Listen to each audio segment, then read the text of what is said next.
Take a cruise in the street. Drop the weapon and put your hands on your head. I warned it. Drop the weapon!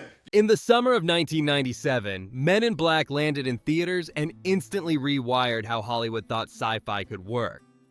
Instead of space invasions and world-ending speeches, audiences got deadpan government agents, undercover aliens buying coffee in Manhattan, and Will Smith roasting cosmic creatures like it was a day job. The movie was slick, funny, weird, and way cooler than anyone expected. It made almost $600 million and launched a franchise, but the journey to get there was far from smooth. Behind the sunglasses and neuralizers was a production full of rewrites, near-miss casting, scrapped effects, and chaotic genius. Number 20. The script was still changing after filming started. Men in Black might look clean and confident on screen, but behind the curtain, the script was a moving target. Screenwriter Ed Solomon wrote draft after draft, each one fighting a different tonal war. In the early versions, Earth was caught in the middle of a massive alien conflict. A cosmic Cold War where two rival species treated our planet like a chessboard. The tone? Serious. Paranoid. Almost closer to X-Files than popcorn comedy. Sony executives didn't love it. They thought the story was too complicated and, more importantly, not funny enough. So Solomon was fired, then rehired, then fired again, then brought back. Pieces of the cosmic war were ripped out, characters were softened, and comedic elements like Frank the Pug were stitched in as pressure release valves to smooth over plot holes. Solomon later admitted the rewrites were very stressful, which is Hollywood code for everyone was panicking. Agent K. Imagine what you'll know tomorrow. Number 19. The aliens needed a city where they could blend in. Early drafts had Agents J and K road tripping through Kansas and Washington, D.C.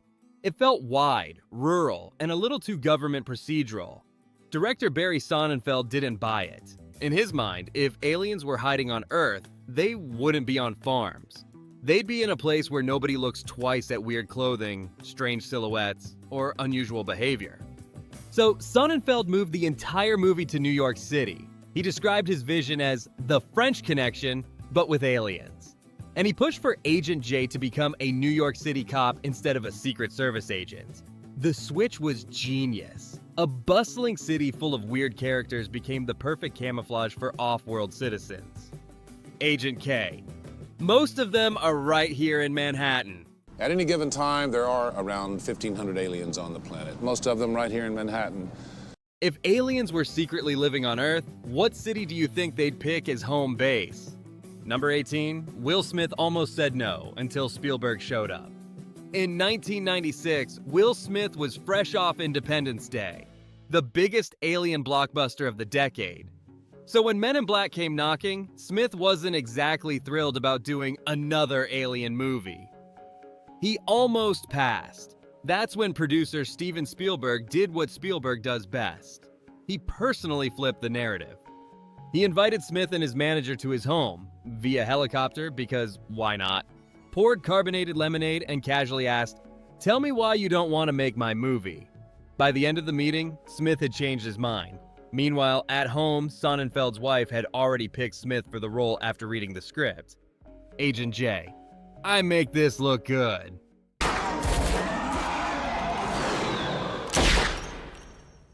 Who else could have played Agent J and made it work? Or was Will Smith the only correct answer? Number 17. The studio wanted Clint Eastwood instead of Tommy Lee Jones. Before Tommy Lee Jones gave Agent K his iconic deadpan gravitas, the studio had someone very different in mind. Clint Eastwood. Yes, the squinting, gravel-voiced cowboy who made an entire career out of saying very little and looking very dangerous. Columbia Pictures pushed hard for Eastwood, but Sonnenfeld and his wife both pictured Jones from day one. This thing caused the 1977 New York blackout.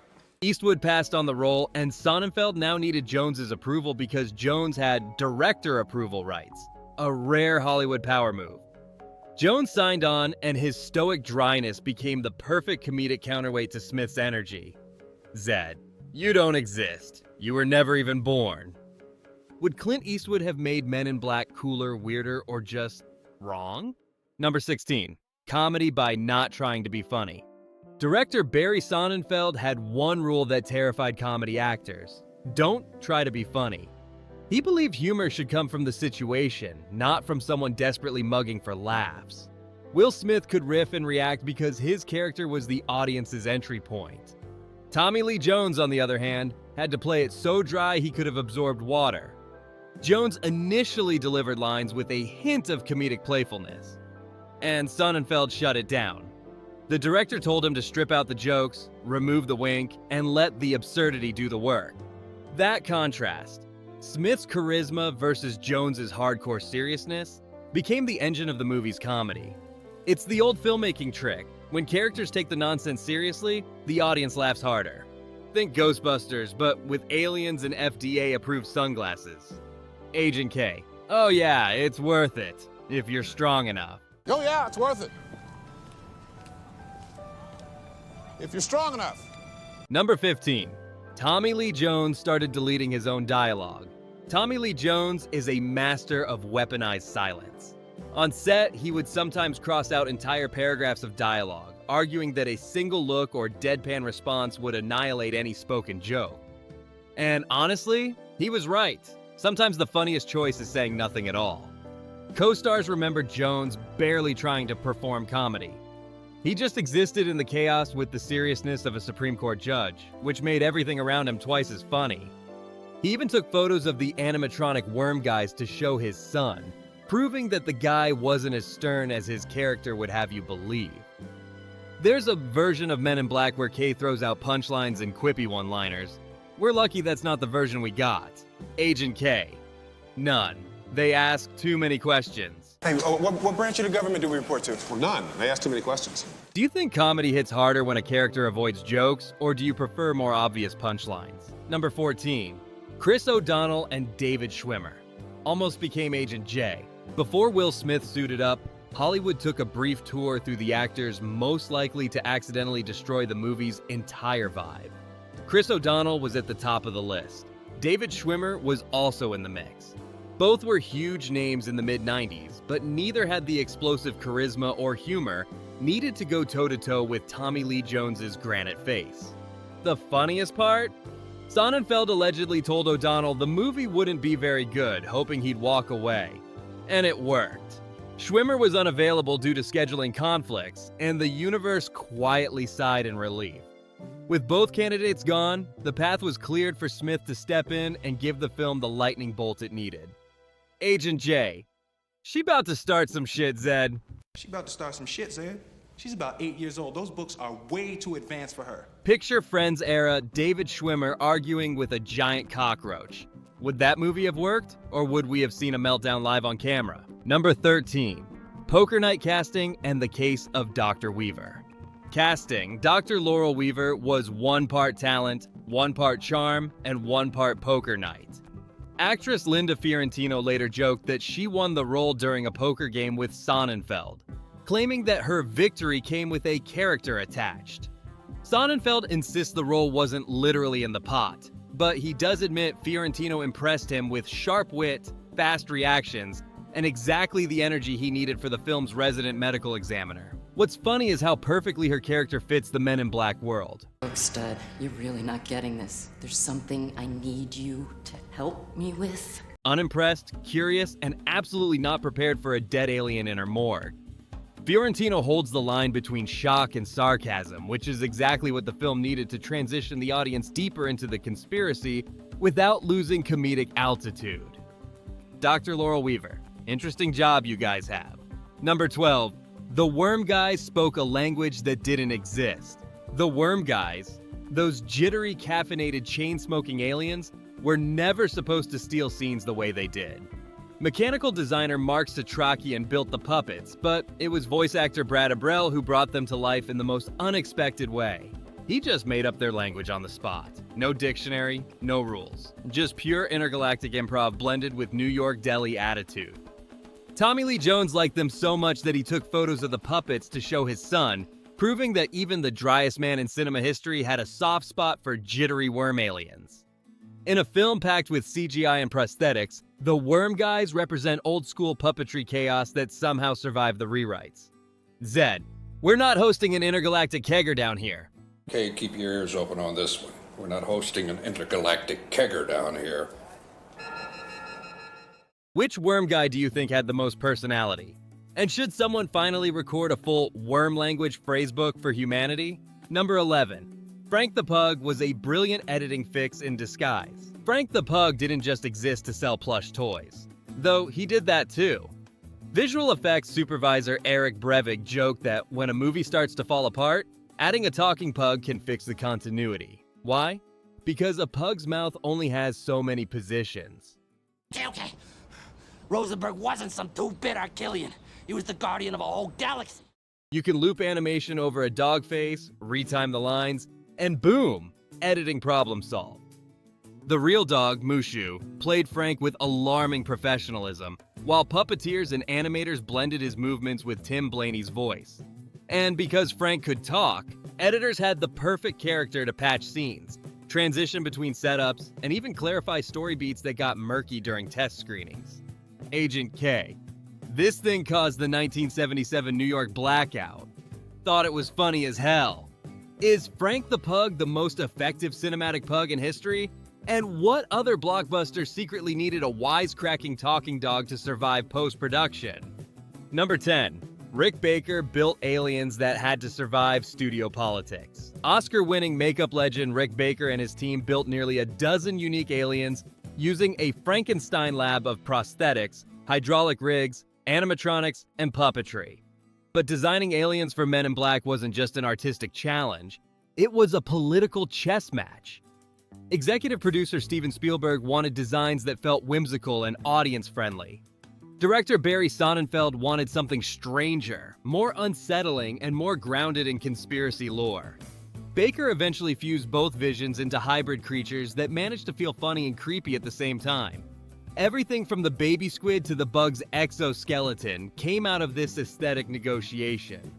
The result earned Baker another Academy Award and gave the film a tactile weirdness that CGI alone couldn't match. Zed. The twins keep us on Centaurian time. 37-hour day. Number 9. Mikey's human disguise sparked a behind-the-scenes fight. The first alien we meet in the film, Mikey, appears disguised as a bald human man before revealing a spidery blue body. But the design of his human disguise became a backstage battleground. Rick Baker wanted the human head to resemble a crude ventriloquist dummy, leaning into the uncanny and absurd. Sonnenfeld pushed for something more realistic so the reveal would land harder. The final compromise involved a replica of the actor's face and radio-controlled heads mounted to a suit. The audience never sees the debate, but the moment it paid off was clear. Mikey's reveal instantly set the tone for the entire film. Aliens were not majestic beings. They were bureaucratic headaches. Agent K. I want you on the next transport off this rock or I'm gonna shoot you where it don't grow back. All right, that's confiscated, all of it. And I want you on the next transport off this rock or I'm gonna shoot you where it don't grow back. Do you think Mikey's reveal worked better because the disguise looked human? Or would the ventriloquist dummy head have made it an even stranger opener? Number 8. Siobhan Fallon Hogan fought for the right role. Character actress Siobhan Fallon, Hogan originally auditioned to play a woman giving birth to an alien. But during the audition, she paused, looked at the sides, and asked to read for Beatrice, the farmer's wife who delivers one of the funniest lines in the film after her husband is taken over by a giant bug. Sonnenfeld agreed, held her baby during the audition, and immediately saw what she saw. Beatrice was the better role. Fallon's performance is essential to establishing the film's comedic tone early on. Her bone-dry delivery paired with the Edgar suit visual gag created one of the most memorable human reactions to extraterrestrial nonsense in the entire franchise. Beatrice. Edgar, your skin is hanging off your bones. Oh. Edgar, your skin is hanging off your bones. Number 7. Sergio Calderone auditioned while high and won the job. Sergio Calderone plays the alien immigrant being smuggled across the border in the opening sequence. Mikey?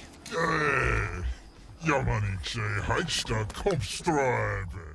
And his audition was as bizarre as the scene itself. Calderone later admitted he smoked a joint before auditioning and decided to improvise an alien persona on the spot.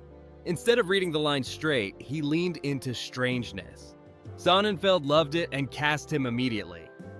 The scene works because Calderon doesn't act afraid of being caught. He acts annoyed, conspiratorial, and slightly bored, like someone who's done this 100 times before. It's the first signal to the audience that aliens in this world aren't just visitors. They're residents with routines and paperwork. Bug Edgar, sugar, in water, more. Have you ever improvised something weird that somehow landed you the job? Sergio Calderon might be the patron saint of that strategy. Number 6, scrapped animatronics that never saw the light of day. For the final showdown, Rick Baker's team built 2 enormous animatronic Edgar bugs designed to crawl, lunge, and tower over the actors. They cost around $1 million and represented months of engineering. Then came the test screenings. Audiences wanted more action, more chaos, and fewer philosophical debates about coexistence with giant cockroaches.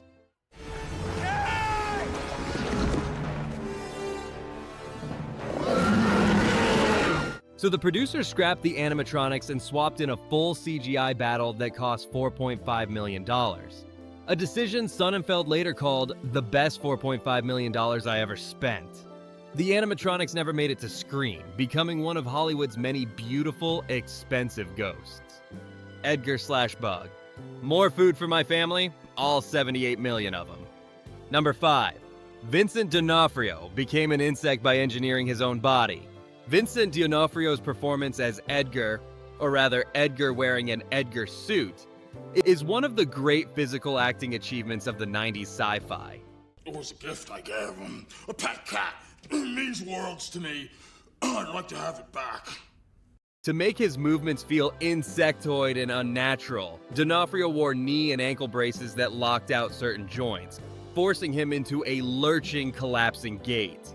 He based his voice on John Huston with a hint of George C. Scott, and actually drank sugar water during the sugar water scene to get the reaction right. Sonnenfeld called him a real trooper, which is Hollywood's polite translation for, "This actor tortured himself for our entertainment." The result was a villain that felt both hilarious and legitimately unsettling. Exactly the tonal needle the film needed to thread. Edgar/Bug. You ever pulled the wings off a fly? Do you care to see the fly get even? Could you drink glass after glass of syrup for a roll?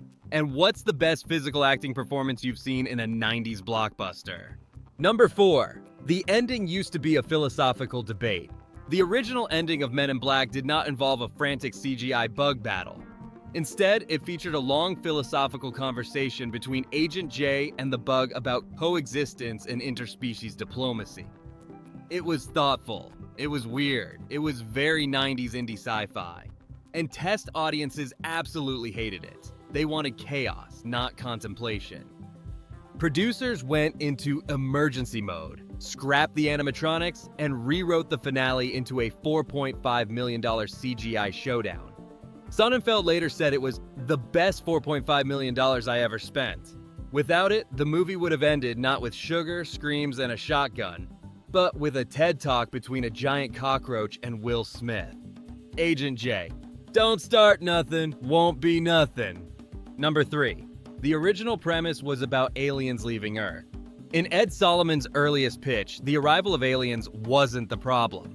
It was their departure.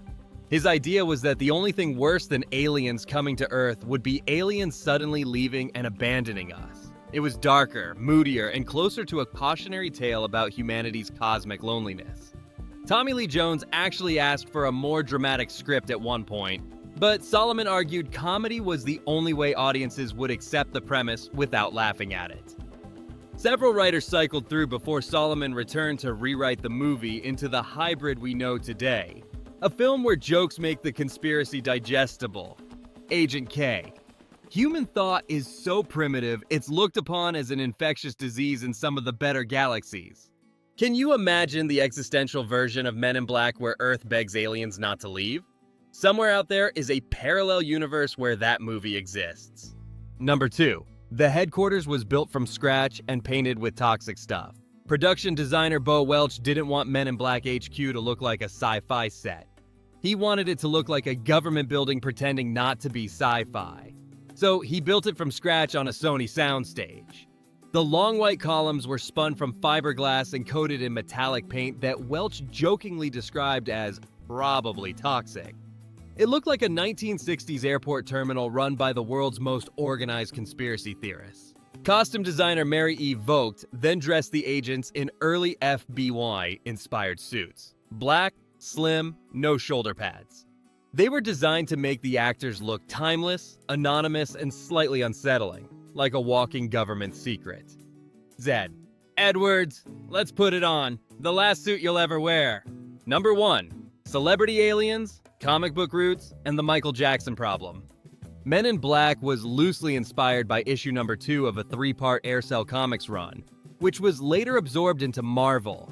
The movie ditched demons and supernatural monsters, added Agent L, and leaned into comedy. But Sonnenfeld kept one key idea. If aliens lived on Earth, some would definitely be famous. So he created the Celebrity Surveillance Board and invited the crew to submit names. From a list of over 600, they narrowed it down to 9, including Sylvester Stallone, Sony wanted international star power, and fashion icon Isaac Mizrahi, who Sonnenfeld added simply because he looked like a blue meanie. Politicians like Newt Gingrich were included because public domain footage made clearance cheaper. Michael Jackson, however, declined permission, which is extremely funny given that he later cameoed in Men in Black 2 as Agent M, Agent K. Elvis isn't dead, he just went home. Men in Black might look effortless on screen, but nothing about making it was simple. Every laugh, creature effect, costume, and deadpan line was the result of rewrites, test screenings, risky casting decisions, and a team that kept pushing until the weirdest version of the film finally clicked. What started as a darker conspiracy comic became one of the most iconic sci-fi comedies of the 90s. A movie that turned bureaucracy into a cosmic joke and made sunglasses into cinematic hardware. Now, decades later, it's still stylish, still quotable, and still proof that even intergalactic chaos can look good in black.